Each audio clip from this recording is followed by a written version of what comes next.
Oh my God, look at that. He's just sitting there. I think he's eyeing Banjo. Hey, Mr. Git.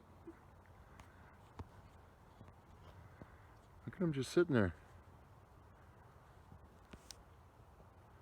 I wonder if he's hurt. What you doing, huh? You're just looking at my dog. You're just looking at my dog. I can't believe you're letting me get this close to you. Banjo, come here. Come on, Schneetz. Come on, let's get away. That guy's like, he's like looking at you like he wants to attack you. Come on. Banjo, come on. I can't believe my camera is not working.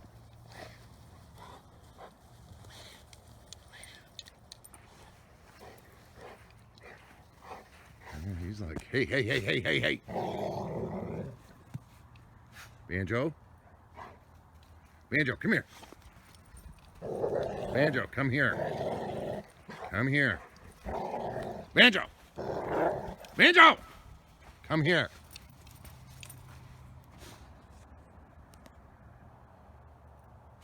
Look at him. Look at him just sit there.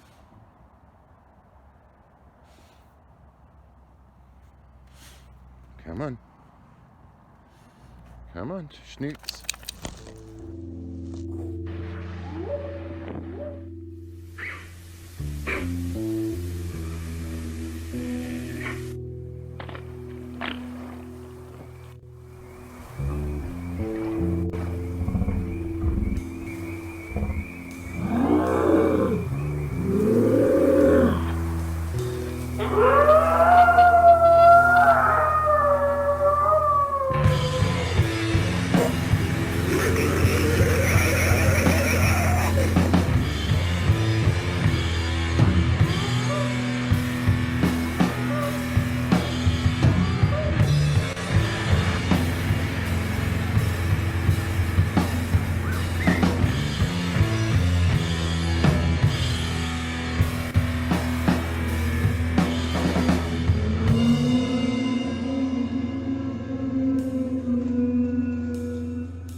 Wintertime, and the heater on and everything. Sit there, watch a movie on his laptop, plugged into the dashboard.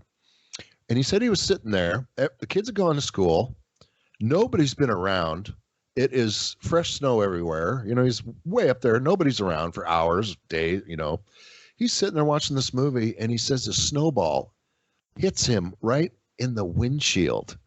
Right, if there wasn't a windshield, it would have hit him in the face. He said. So it just splattered on the driver's side, and he flew. It scared the hell out of him. His laptop went flying, and he jumped out immediately and started yelling. He figured it was one of his friends, right? Or what? The kids are at school. They're not supposed to be out screwing around, and he's yelling, "You bastards! All right, you know," and nothing. So he ran right over there. Nothing. No cars. Ran down on the road really quick. Nobody around. Nobody around. He called all of his friends. Nope. No, dude, I'm at work. So that was kind of funny. I don't know. I'm not saying it was a Sasquatch, but do they throw snowballs? You know what I mean? Well, they throw everything else. I don't know. I know. Snowballs. It's kind of interesting. Maybe they do. Maybe that's what it was. But a little further down, right before his house, is a property and a gentleman he introduced me to. Again, these are some of the local stories I'm telling you. It gets me excited because I go camping up in this area a lot. And he and his buddy went out, same area, hiked about a mile in the back of his yard, big clearing. They both took a tree, and they're moose hunting. And he said they were both standing maybe 200 yards away from each other, both facing the same clearing. Beyond the clearing is a forest.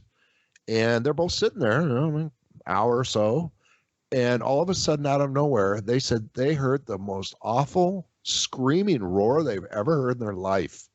And this thing, they said, and it's classic now, and this was years ago they told me this, but they said their insides were shaking.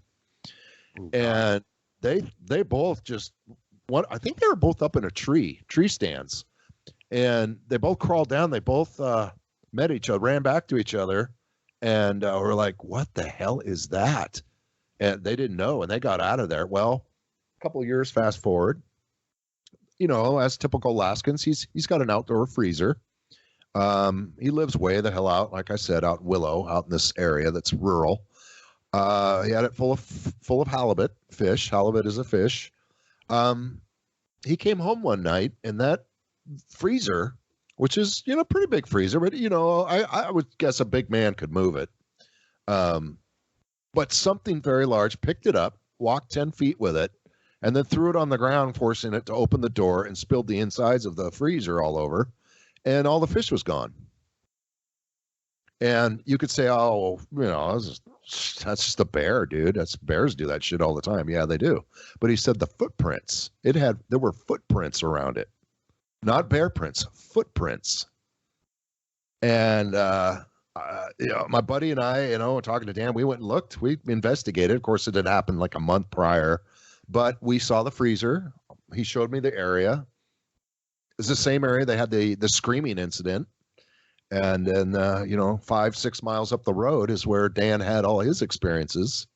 So I love going up there. I hope maybe someday I don't know, I'd be lucky, but I'll see something. But, incidentally, the natives own that property up there, and their word. And Dan told me this, and he said their word. And I'm trying to figure. I got to go to the Native Heritage Center and find out what this word is. But there's a word they use for the entire valley, and I hope maybe somebody in the listeners live back on the backside of Hatcher's Pass. I'm talking about the Willow side of it, Fishhook Road. The name for it means Valley of the Wild Man. And from what Dan has talked to some of the elders, they will not. That's why they have not built. They have not put anything on that side. It's a beautiful area. It's strictly, there's only little gold mines there. That's it. Bigfoot seem to like areas where there's quartz available and gold mines. Yes. And the other thing I'm guessing in this case where they're referencing wild man, they're not talking about feral hippies probably. I don't think so. Not to close down a whole valley. I mean, this place is hundreds of thousands of acres. It's beautiful. Yeah. Majestic mountains. I go up there with my four-wheeler all the time. Usually my girlfriend and I take the camper, and our dog Banjo. He's a black lab, so he goes with me a lot. We go way up in the mountains up there, and you could literally go as far as you want. It is breathtaking. That's all I can say. It's one of my favorite places to go. But if you're up there the wrong time of season, there's a lot of moose hunters up there. Yeah. But other than that, it's great. I mean, you can look around you once you're on top. Oh, you can look around you for miles and miles. It's just beautiful snow-covered mountains. It's a very inspiring place, So I love it here. So that kind of it helps me produce this Bigfoot art that I keep doing. Much like living here, Big Sky Country looks really similar to Alaska. Sure. And one of my secrets, not a secret, everybody knows. I'll go out. I go out all the time. My girlfriend is too. We're photographers. I got a pretty nice camera and lenses and all that, and we go camping all the time. But I look for places that would look like a Sasquatch would be in, and those are I take up a whole bunch of pictures of all these environments up here because it's just gorgeous.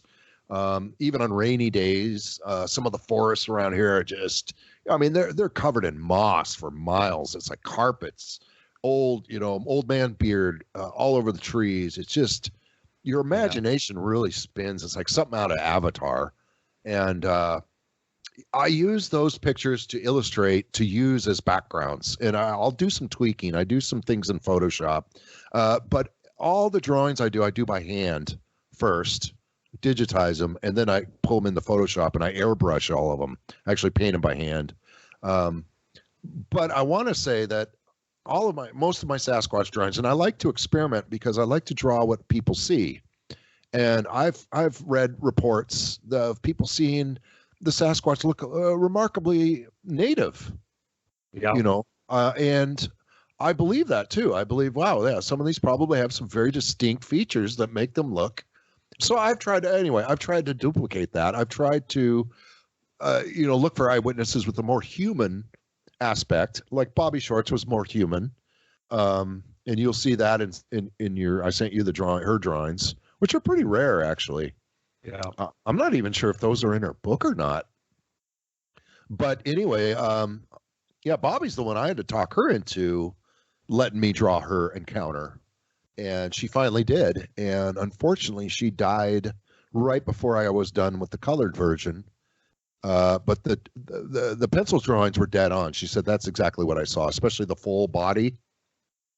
You'll see that. But I sent you some face pictures of just the face. And you can see what I started with, first sent her this drawing. And then, she got mad at me because her sighting, it had a round head. It didn't have a pointed head on it. And I just put a pointed head because I got to start somewhere. And I remember the day on the phone with her, she's got into this tirade about pointed heads. She's like, I'm so sick of these people thinking everything's got a pointed head, a Bigfoot. They got round heads. Right. Yeah, because the one she saw had a round head. Right. I would say not quite round like ours, more like a early human round, kind of slope forehead, right, sort of thing. Anyway, I got her to, okay, I drew it. Okay, that's better. That's it. So you'll see the finished product. It's a really nice rendering I did in pencil of the face, and then the colored version was what she saw, and it was a pretty incredible encounter. She, thing walked about, I want to say it was 15 feet, 20 feet from her. That's so she pretty close. Pretty close. So she got some real good details, even the scar on her shoulder. And the sad look. That's what got me. She said, Rob, this thing looks so sad. She said, I felt it. I felt like it was alone, like it had been abandoned. And I was like, wow, really? You got all that from like 10 seconds? She's like, yeah.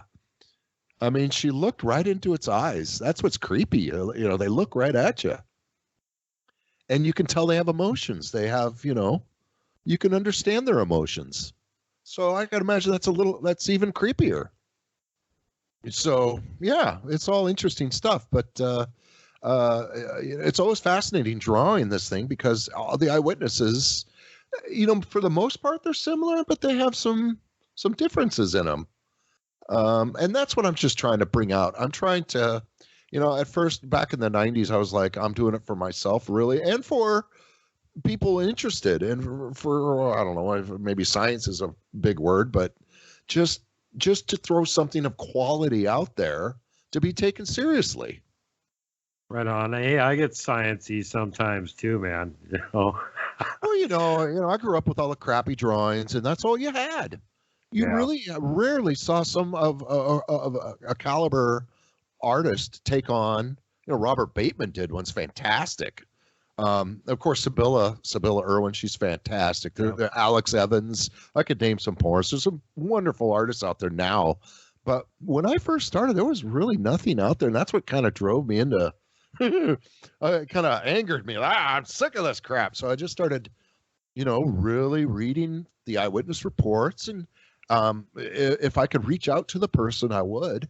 I'd send them the drawings and get the reaction from it and make the changes. And based on all of that experience, is every drawing I do, I try to keep some of that experience in my drawings. In other words, I'm not just making these up. The cheeks, the eyebrows, I'm trying to keep that in my drawings, everything I've learned about these things. So it's fun to make up I make up all these different scenes. And some of them, yes, are from eyewitnesses, but I'm also making up my own scenes, but I'm just trying to help the general public visualize these things, what they would look like for real, right, and make them look real so they can go, oh, that's not just some scribbly little, crappy drawing. That actually looks pretty cool. And you've done things other than Bigfoot too. I mean, you've done cartoons. Oh yeah, blah blah blah blah, all kinds of fine arts and everything. You were also involved with Everything You Know Is Wrong, Lloyd Pye. Lloyd Pye, yes, I did the Star Child. I did a lot of work for Lloyd on the Star Child. That was years ago, even years before he died. God bless his soul. He was a nice guy. But I did the same thing. I did some forensic drawings. He shared with me some really rare and some of the only pictures that he would share of the skull. We talked a lot on the phone. I had a lot of questions. And what I came up with were some pretty good attempts of what it may have looked like. You might see one with the hair. I drew one with the hair. I did that for fun, but I also did that to see what it would look like with hair. Right. Because of where they found these skulls. I think I want to say it's escaping me now, but I mean the locals were looking like a dark-skinned, dark hair. So I figured, well, if it had hair, it would probably be dark. Right. Was this South American? I can't remember exactly where the start was. I think it was where they found the cave where they found the skulls. Very interesting. You can read all about it. I encourage you to do your research, but it's pretty fascinating stuff. But I did work with him on that, and it was published in his I'd books. Like to encourage everybody to go watch Everything You Know Is Wrong by Lloyd Pye if you haven't seen it already. Must watch. I learned a lot from him. He had some great ideas, and he did open my mind a little more to other possibilities. And he made it sound so educated. It's like, you're right. I mean, why couldn't this be possible? It's like, I don't even accept the people who say, there's no Bigfoot up there. Yeah, there's no way. We would have found him already. No, I don't.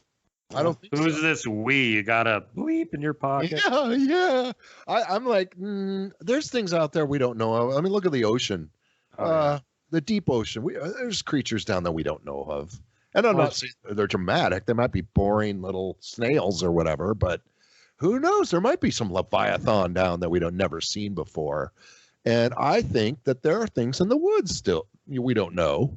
Absolutely. Everybody thinks everything's been mapped and everything's already been looked at. And there's huge swaths of North America that people have not walked through. It's been surveyed from air and satellite, and that's it. And, at one point we thought the buffalo were extinct, and they were in the lower 48. Well, same with the mountain gorillas. And then somebody was flying out of an airport up in central Canada going west, and they had bad storm, so they had to go around and not take the usual flight path. And the people looking out the window saw a herd of bison in the forest below the tree, like 40 miles outside of a huge metro area. Yeah, right, right. I believe that. Sure. No, it's true. And for those kind of people that say, no, we've discovered everything. Yeah. You need to come up to Alaska and drop them off right in the middle of the state and let them walk to the nearest town. And I guarantee they will spend months walking through valleys and valleys and valleys that no one's ever seen. There's just places all over the world that have probably, have not had a human foot on them for years or forever. Unexplored. Here's something else a lot of people don't even know. There's huge parts of Australia that haven't even been explored yet. Absolutely. Hey, there's parts of my backyard I haven't explored. That's true.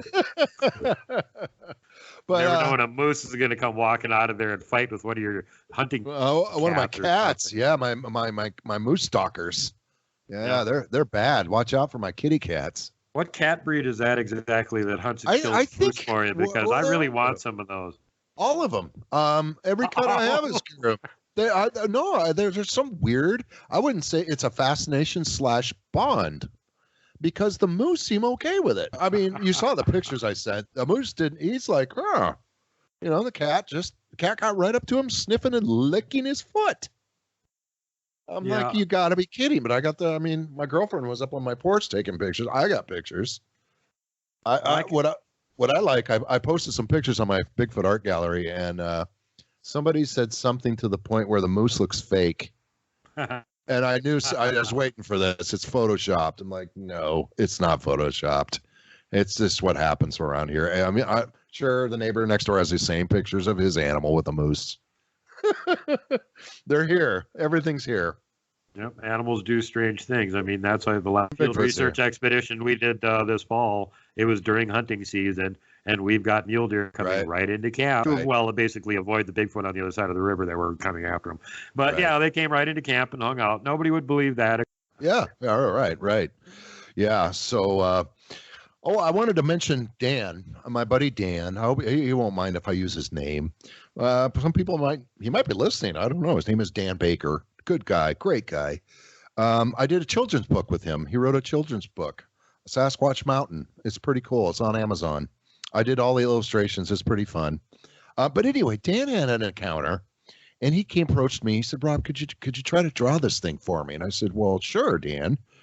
Tell me what you saw." And he said, "Well, Rob, I saw it through night vision." And I'm like, "Oh, okay. What'd you see?" And he goes, "It was just big." I said, "Well, here's what we'll do." So what I did is I started out with a pencil, of just the silhouette. What was its shape? And we did that several times back and forth till he felt, oh, I think that's what I said. That's what it looked like. Well, then I had to draw the facial features, but then turn them into a night vision filter. And then he would say, we did that back and forth. He said, "That's it. That's exactly what I saw." So then I took what he saw and I tried to make what it would have looked like in that filter. So that's an interesting kind of drawing. You can see that one on my Facebook gallery. So when he saw this thing, he was actually looking at it with night vision then. Yes. So you'll see my night vision version of the illustration, and then you'll see what I think it looked like that's what it would look like without the night vision. And I was just trying to use different techniques and whatnot, not to alter it, not to make it look stupid or anything, but this is what it would look like, almost like if you took my drawing, what it looks like, and put night vision on it, that, it would look like the other drawing. So, right. Not that I was totally accurate, but Dan loved it. He said, it's beautiful. Oh, it's beautiful. And I don't stop until they're satisfied. It's not like I'm saying, "Oh, I don't have time. This is what I'm going with." Yeah. No, I do it to find out. I do it because I'm curious. And I ask the questions, especially with the people that have seen the face. I want to know, was the face big? Was it like a gorilla? And use words that they understand. So they're giving me an accurate description. The best thing somebody said to me or described the nose of the Sasquatch they're citing, and a lot of them I heard, is an aboriginal. Oh, that's not like a gorilla, like an aborigine. Yeah. Now I know different. Right. Google image aboriginal. Okay, they got big, wide noses. Nothing against the Aboriginal people. It's just that's what it reminds them of. I've also heard the nose described as a nose that looked like it had been mashed in a boxing match. That's what I've heard as well, in my experience. And which leads me to wonder if there's just, variations. There's just different species or variations of these. Maybe their noses look pushed up, but they're not. Maybe they just got big nostrils. Yeah. Maybe some have a bigger snout. Like you were explaining to me, the type 1, type 2, type 3, type 4, up to the dogman looking thing. Maybe some of them are just hideous and just have snouts. I don't know. Well, I think even the ones that are like more or less human looking are just generally not that cute, and it sort of goes downhill from there. Right. One of the reasons that people have this bad reaction to them is kind of because they look so much like us, but not us. At the same time, it's really jarring. Right. And a good example of that, Sibylla, you just mentioned her earlier. She did the artwork of Glag, who was the Bigfoot that former guest Kevin Lang spent 5 years with. So there you got a really good, okay, what does his face look like? He knows exactly what his face looked like. Yeah. So she worked with him and got a really good image of it. And he, once again, has that sort of a nose. It's like the Aboriginal or the sort of a mush down, boxing match type nose. Like a smash nose, yes. Right. Now, the other ones you get over here in the Pacific Northwest, and I've actually, the one that I saw here during the day in Montana that was pretending to be a stump, he had the hawk nose like the natives do, straight. Oh, wow. Yeah. I've heard that too. And I've done one illustration. Actually, I did it in Bobby's, it was for Bobby's book. And it was for the chapter of the First Nations stories. But I specifically, you'll see that illustration, it's a pencil It's pretty cool. It shows a Sasquatch and then a native person below it, with the feathers and whatnot. It's kind of a cool drawing. But I just pay attention to the face on that particular Sasquatch. That I drew from all the stories I have heard where they look more Native American and kind of human. Much like Harvey Pratt, David Paulides' a forensic artist, when he removed the fur from each of his drawings and the Bigfoot from the Bigfoot drawings, and it looked remarkably native. And I found that just absolutely fascinating. And I kind of agreed with it. I kind of figured that was true already, just from my experience of drawing them. But and again, this points to the the DNA evidence that Dr. Ketchum put together that points toward hybridization with humans. If they were inbreeding with the local natives, stealing women, whatever, they would end up kind of looking like that. So it actually makes total sense. Right. Absolutely. It's a challenge. I mean, I enjoy listening to the stories more than anything. That's what really got me into it when I was a kid, even. My first magazine, one of my first magazines was Argosy. It was an issue that showed, and I actually just recently bought it. It shows a Sasquatch swinging a log against a bear, and that always stuck with me. So when I was approached by Bobby, she has a couple bear stories, and I thought that was interesting because I've never heard one before. I said, "Well, Bobby, I read this Argosy magazine years ago, and it showed a bear and a Bigfoot fighting. Why don't I draw a Bigfoot fighting with a bear?" And she thought it was brilliant. So that's what I did for her book cover. I think you'll see it if you've looked at it. You'll see the cover. You did a bunch of Bigfoot versus local indigenous bad news animals. Oh, I love Bigfoot versus bear, Bigfoot versus I love moose, doing that. Bigfoot versus mountain lion, Bigfoot eating convenient walrus. How about that one? Yes, the walrus. Isn't that something? I don't know about that one. Yeah. But it was in. Well, it doesn't look like Paul McCartney, but it is the walrus. Cuckoo. Yeah, it is. Yeah, cuckoo, cuckoo.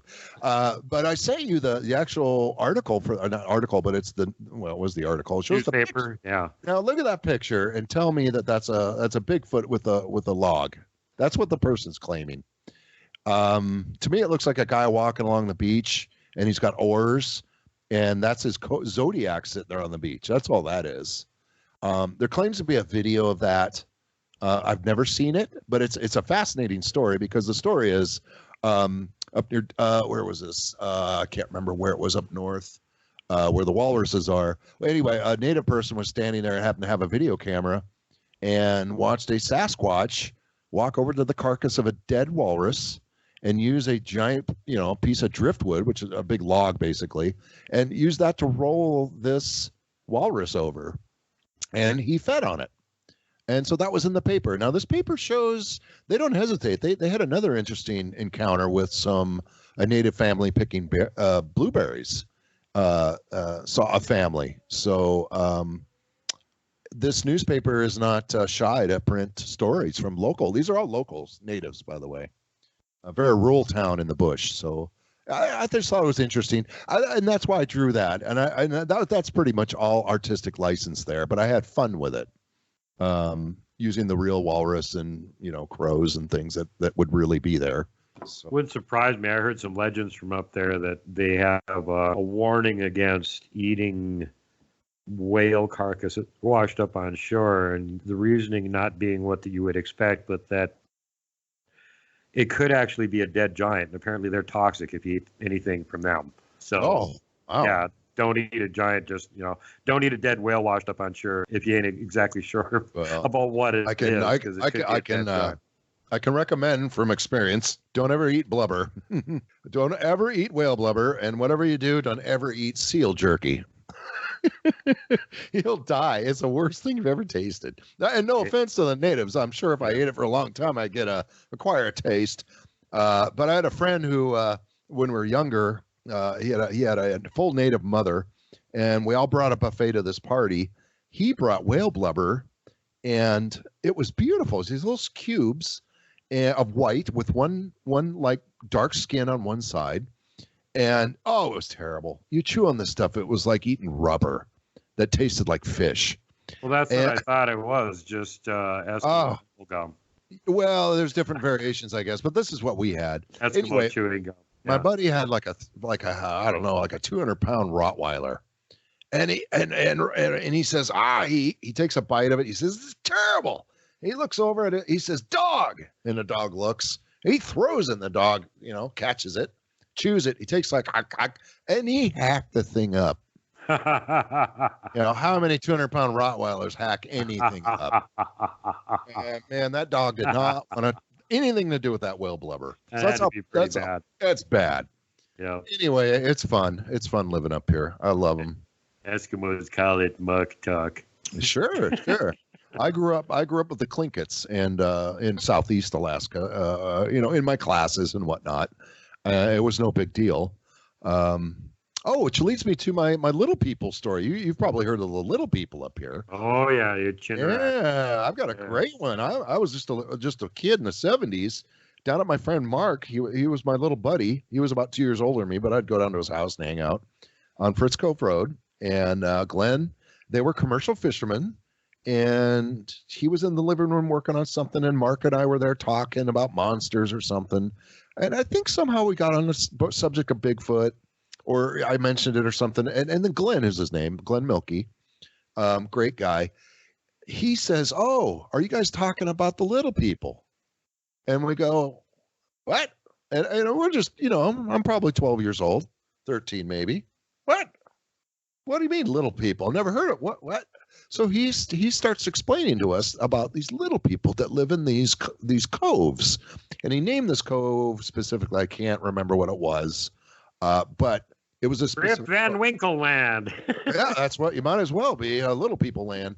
But these things to him, he explained us as they're like little devils, little demons that would harass the fishermen.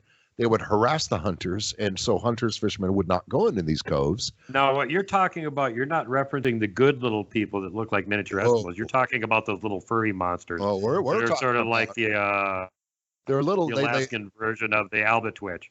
Yeah. So that's what I understood. So, they whistle. They try to get you to come further in the forest. They try to get you to get lost. I don't know if they eat you, but they can be scary. But what blew me away was that Glenn, Mr. Milky, was serious about this.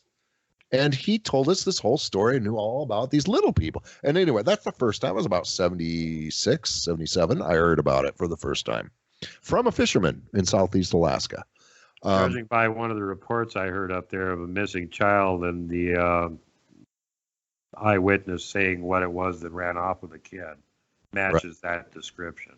Well, and I was leading up to my my story is that I wrote a couple articles for Cryptid Culture magazine. One which was just about Alaskan monsters, and I decided to do an illustration of the little people, which I've never done before, and so I decided to do it as it was first told to me, and what my imagination thought of them then. What I thought in my mind as Glenn was telling me about this. So that's what that drawing shows. It's kind of funny, actually, but I think it's pretty cool. The other one that you sent me with that little group was your rendition of the Kushtaka, which I think is the coolest one I've ever seen. I know I had to. There's tons of even my father, who's a surveyor. He's been up here since the early '60s. Never seen one. Thinks it's BS. But he does know about the Kushtaka, so it's very known, legend up here. But I've never seen a kick-ass Kushtaka drawing. So for this article for Cryptid Culture, I decided to draw one and just make it strictly like a kick-ass, like an otter man, Yeah, well, that's what they're supposed to be. That's what they're supposed to be. Yeah, I don't know. You never know. I think personally think they're Sasquatch, but who knows? Who knows? Keep an open mind.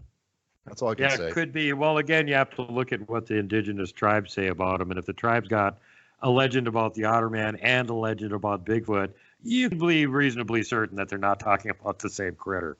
Right. Yeah, it's interesting. Yeah, and that's, again, the natives. I love talking to any native that can feed me information on this. I'll listen to them. I love them. I'll respect them and their words about it more just as much as an eyewitness, a credible eyewitness. But Oh, absolutely. I mean, some of these guys have tribal legends and history on these things. It goes back hundreds, if not thousands of years. You'd be idiotic to not know what happened. We have a really nice touristy place here called the Alaska Heritage Center. It's pretty nice, pretty modern. I just built it. I've been meaning to go in there and ask someone who could tell me and verify what I've heard about the backside of Willow and that valley of the quote, the valley of the wild man. I want to know exactly what that word is.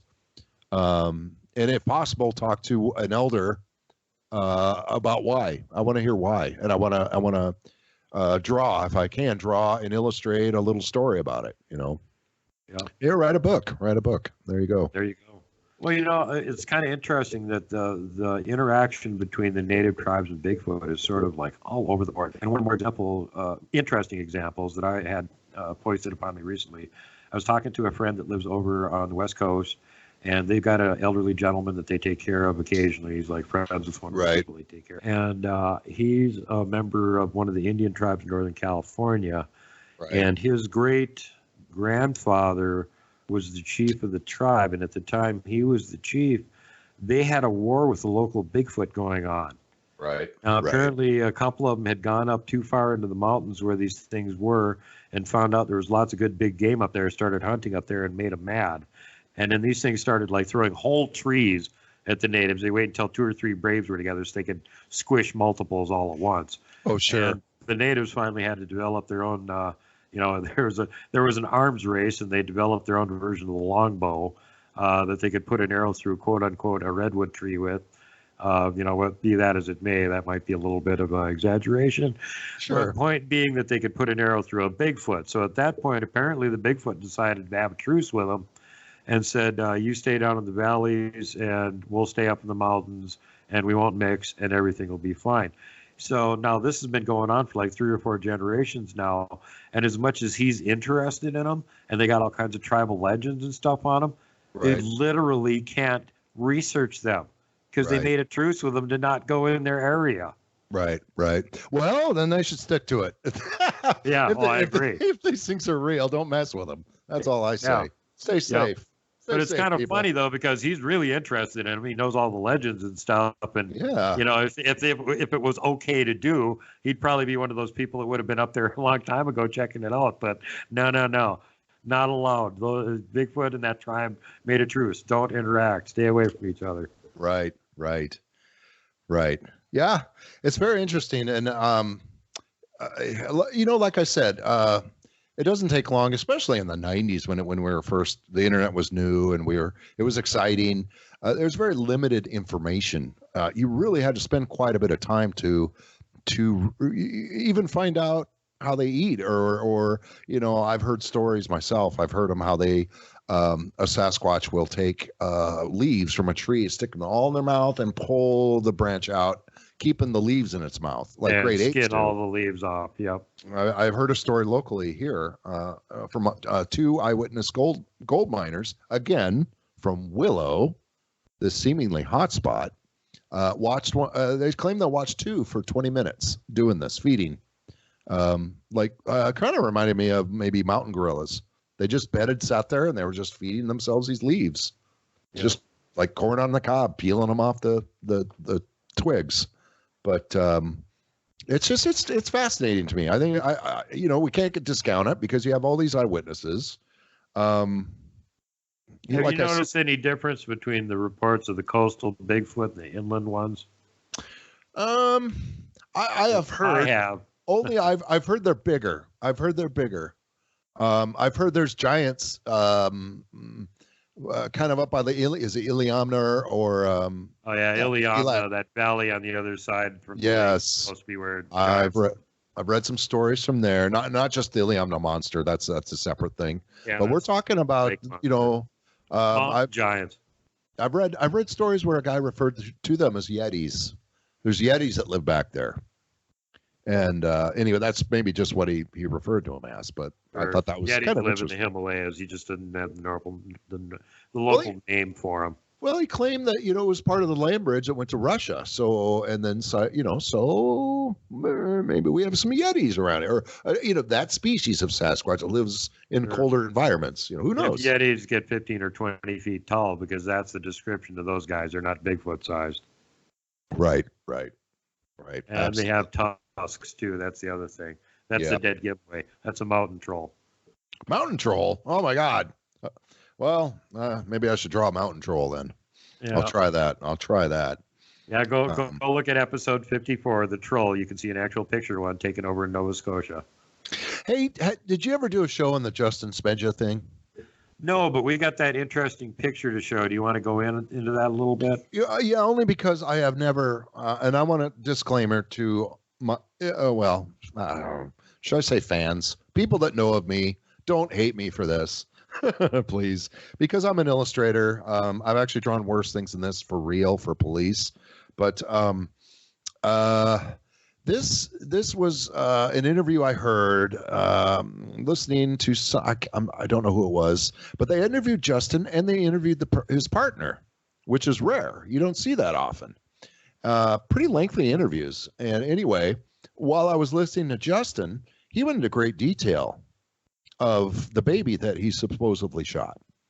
Of course, I start drawing it. And by the end of the show, I had kind of this drawing. The nose particularly, he gave pretty good detail in this interview about the nose, which he said was like a bulldog, a pug, like it wasn't developed. And anyway, so I drew this thing. I colored it. It's pretty horrible. It's pretty graphic, is why I've never showed it to anyone. But I did send it to Justin, and I talked to him, and I said, "Hey, I drew this. Is it close to what you saw? I listened to your interview. What do you think?" And he wrote me back, and he said, "Rob, you did a fantastic job." And I believe it was the head. He said if the head was just bigger, it would look spot on. And I thought, okay. Oh, that's pretty cool. But I left it alone. I didn't make the head bigger. It is what it is. So it is graphic. And, I don't want to apologize for it, but I apologize for it. But it had to be done. I figured I wanted something to look at. And I want him to look at it and say that was close. And if it's close, then there is a pretty accurate drawing. Now, I've seen others done. I think, was it Alex Evans did one with him too, which to me it looks more chimpanzee. But mine looks just more like a classic young Squatch, like you would kind of think they'd look like. But it was based on what he described. That's what he described. That's what I saw anyway. And he said it was real close. Anyway, I just want to put that out there. It's a pretty... well, we don't want to end on a sour note of the picture of dead Squatchlets. No. Let's look at... Well, how about And while you guys are looking at Bigfoot cartoons, was there any way that people can get a hold of you and check out your artwork? You're on Facebook? Sure. Where at? I have the Bigfoot Art Gallery on Facebook. You can look me up there. That's probably my best. That's where I upload all of my latest artwork especially for Bigfoot. But you'll see photographs and things from Alaska that are interesting too. And I try to keep it around, that kind of an adventure outdoors, Bigfoot kind of stuff. And then I have a website. I have www.visualmediastudios.com. And that's an older website of mine, but it has a lot of my other art you can see that's non-Bigfoot, because I do a lot of non-Bigfoot illustrations and paintings. I love portraits. I love homes. I love, mountains, scenic, wildlife. I do all kinds of illustration that, a lot of people may not know. Right. The Sasquatch stuff is just I choose to do in my own time. But I try to think that I put that kind of realism and effort into that to help everyone visualize this in a realistic way, and maybe help it be more real to people instead of just, crappy drawings and, blurry pictures. So, well, I think it really does a great job of doing that. And I personally have used your artwork in quite a few of my shows, where somebody is talking about some incident and they're just, it looks like, and you and one or two other people are the go-tos for me. I go look and go, oh wait, Rob did a drawing of this, or there's a Bigfoot family running through a field down a hill. Yes, Okay, I can use that picture or something. And it just gives the people something to visualize, and especially because the artwork is so good quality and you're so damn close to having the things, pretty much exactly what they look like. It's really good from that aspect because it gives people a really kind of a clearer picture of what exactly we're talking about here. This isn't the guy from the Jack Link's beef jerky commercial with a costume on. Some of these suckers are like the size of a freaking elephant. Right. Woo, yeah, I'd like to see one. Oh my God! Like I said, in a neighbor's tank. So them don't hug the Wookiee. Don't tick them off. Right, don't at all. Be nice to them. Give them coffee. They like coffee. Oh yeah, hyper Sasquatch. That's what we want. At least probably better than giving them whiskey anyway. I don't know. Yeah, that is my point exactly. Do not feed the same squatches. Well, thanks for being on the show, brother, and I'm looking forward to having you on here again in the future. Thank you. Anytime. It was my pleasure. It was real fun. I enjoy talking about it. And thanks for bringing me out of the woods. Now I can go back and have dinner with Bigfoot. Yeah, I'll have the Bigfoot drop you off back at your house when we get done recording. That's the only way I could get you. I'm sorry, man. Oh, that's okay. You got me. Now I go back. Well, yeah, if you just come on willingly next time, I won't have to send the Sasquatch. Okay, that's a deal. All right, man. Thanks for being on the show. And for all you folks out there, go ahead. Oh, I'm just saying thank you very much. It was a lot of fun. Okay, everybody, if you're interested in telling us your own sighting, I know some of you have had cryptid problems or encounters, terrifying encounters with unexplained things. You're not sure what they are. If you need somebody to talk to and listen to your story, you can call our hotline operator, Deb, at 503-662-2678. If you're beat up, battered, bruised, and otherwise beaten down and have pain and need some legal in all 50 states and many other countries, 60-day money-back guarantee CBD products available at my online store, myctfocbd.com/Duke Sullivan. If you need to contact me, questions, comments, concerns, want to be on the show, whatever, get a hold of me at worldbigfootcentral@yahoo.com. And if you're one of those superheroes that actually loves the show so much, you want to help me to continue to bring it and the other people out there that love and listen and watch it, you can help me by funding this program, paypal.me/World Bigfoot Central. Swag, we have 2 coffee mugs available right now, Wendigo Design and World Bigfoot Radio Design, that are available at Teespring's World Bigfoot. So there you go, guys. More things coming in the near future. If you're not already aware of it, I also now do a weekly radio show, which is broadcast on TFR Live at 10 o'clock Pacific on Saturdays, and also streamed simultaneously on TuneIn, TalkStream, and iHeartRadio. And so there's all the updates, there's all the information. Hope you guys enjoyed the show. We've got some really spectacular ones coming up. I mean, like just as good as this, maybe even better. Oh my God. So don't miss those. Stay tuned for what we got coming here, because we got an action-packed fall and winter going all the way through the first of the year. It's going to be some amazing fun times here. So thanks for tuning in. I love you all. Thanks for your help. Thanks again to RobRoy for being on the show. Everybody take care, love each other, be nice to your neighbors. Don't punt the puck, Woody. Don't poke Dogman with a stick. Don't flip off the mountain giant. And for God's sakes, whatever you do, do not hug a Wookiee.